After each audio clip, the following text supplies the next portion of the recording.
Hi everyone, 12 News meteorologist Stephen Matrograno here with a look at your Weather Now update. Looking at still rain, still across the region, but it is going to be ending from southwest to northeast, and it's very much lighter out there. Still though, flood warnings issued for Providence, Kent County, river flood warnings for the Taunton River, the Patuxent River, the Wood River, and the Pawcatuck River in South County. So again, a lot of red on the screen, but looking at flood warnings issued for Providence, Kent County, that's for your street flooding, your poor drainage flooding, and again, of course, watching things like your basement and things like that. Also new, the Patuxent River is now forecasted to return to major flood stage later on this evening and into tomorrow. That is as of the latest update as of this morning.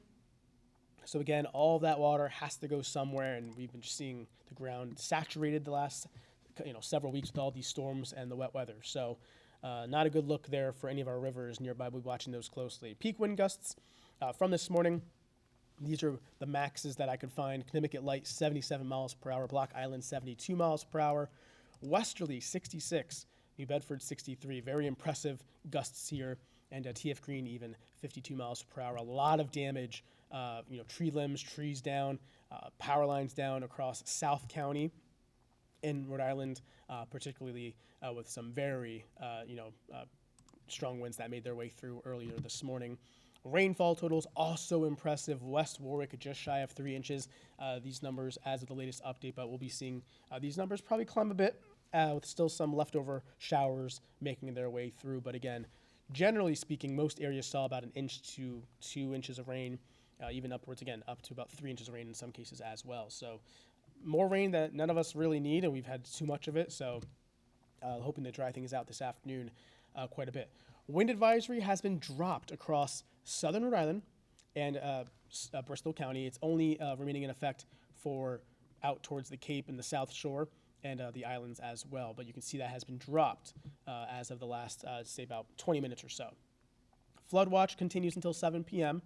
And again, we have those flood warnings in place as well. Coastal flood warning also remains in effect with the high tide that occurred was around 9 a.m. this morning, but still watching for those residual minor to moderate coastal flooding impacts. Looking outside, a couple cameras here I can show you. This is our East Providence camera that looks across towards Providence. Low visibility, looking at areas of fog, cloud showers, drizzle, mist. Looking down here in Narragansett, a lot of onlookers watching the seawall with all the waves crashing on shore. We've been showing that camera. We had it all morning long on our newscasts, and it was actually quite impressive with some of those wave heights there. One more stop outside, Newport. You see the fog as well, temperatures in the 50s, the colder waters, that warmer air riding over it. Looking at a lot of moisture in the air, creating that fog. So for the rest of the morning hours, a couple hours to go until we hit the afternoon.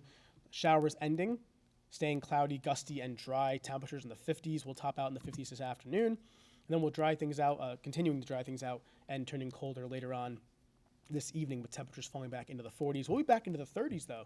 Overnight tonight into our Sunday, many areas, again, below freezing. I do think that areas, things will dry up in time, but there may be some areas of ice and, black ice later on tonight with any leftover areas of moisture on the roadways. So something to watch as those temperatures drop later tonight, but let's hope that the wind and the dry time does dry things out for that. As we go into tomorrow, our next thing on the agenda is tracking snow squalls for the afternoon.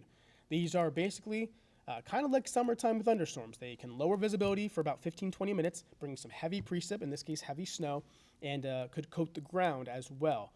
Gusty winds with them as well. So that's with an Arctic front going to bring us some much colder air behind them. But if you are traveling tomorrow afternoon, be mindful of this. These last, again, about 15-20 minutes. You don't want to get caught in one of these. What I would recommend is pulling over or just waiting them out, because these are quite intense when they make their way through. So something to keep in mind for your Sunday. And this is the leading edge of much colder air for next week and a couple more snow chances beyond that. So that's your latest Weather Now update. Thank you for tuning in, and hopefully you stayed tuned in this long video here. But that's what we had to cover, and we'll have more updates to come later on today, so make sure you check back for those.